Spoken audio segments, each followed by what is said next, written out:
এদের এইসব শিরকের জন্য আল্লাহ সতর্ক বার্তা দিচ্ছে আমাদের। আমাদের ঢাকা শহরে কিছুদিন আগে ভূমিকম্প হলো না কয়েকবার।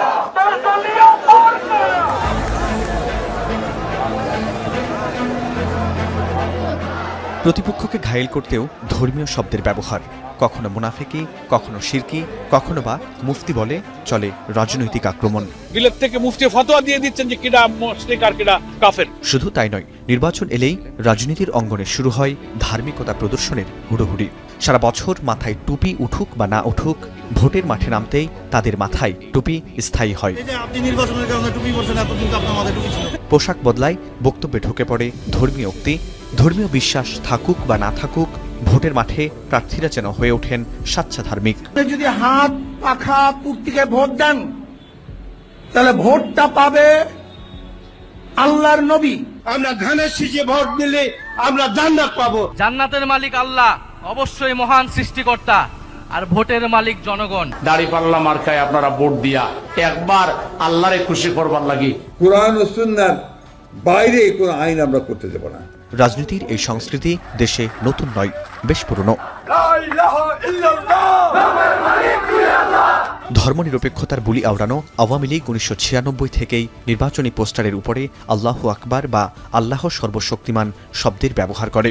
দলীয় প্রধানের মাথায় ওঠে পট্টি, হাতে তসবিহ। মদিনা সনদ এবং বিজয় হজে বলে গেছেন, ঠিক সেইভাবে এই দেশ চলবে। বিশ্ব যখন তথ্য প্রযুক্তি আর উদ্ভাবনে এগিয়ে যাচ্ছে, তখন বাংলাদেশের ভোটের মাঠে ধর্মই যেন হয়ে উঠেছে মুখ্য ইস্যু। উন্নয়ন, শিক্ষা, স্বাস্থ্য কিংবা অর্থনীতির প্রতিশ্রুতি থাকলেও আলোচনার কেন্দ্রে ঘুরে ফিরে আসে ধর্ম। রাজনৈতিক বিশ্লেষকদের মতে শুধুমাত্র ভোটের স্বার্থে ধর্মের ব্যবহার মানুষের সঙ্গে প্রতারণার শামিল।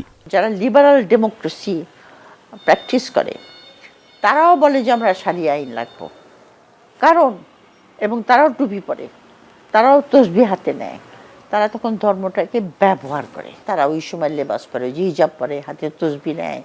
এখন টুপির বাজার নাকি এখন রমরমা।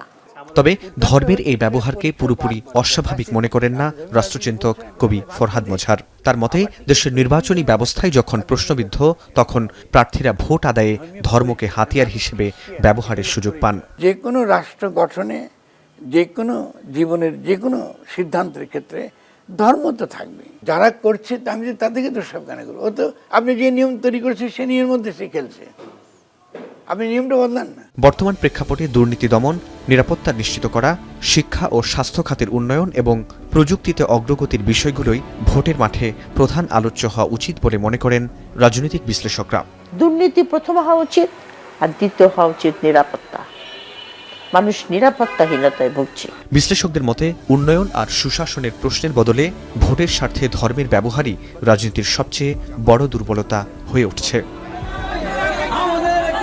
ফরহাদ বিন নূর, এখন, ঢাকা। কালার এক্সপার্ট এবং ডার্ক স্যাপ সমৃদ্ধ অরিক্স অ্যাডভান্স ডিটারজেন্ট পাউডার, আপনার লন্ড্রি এক্সপার্ট।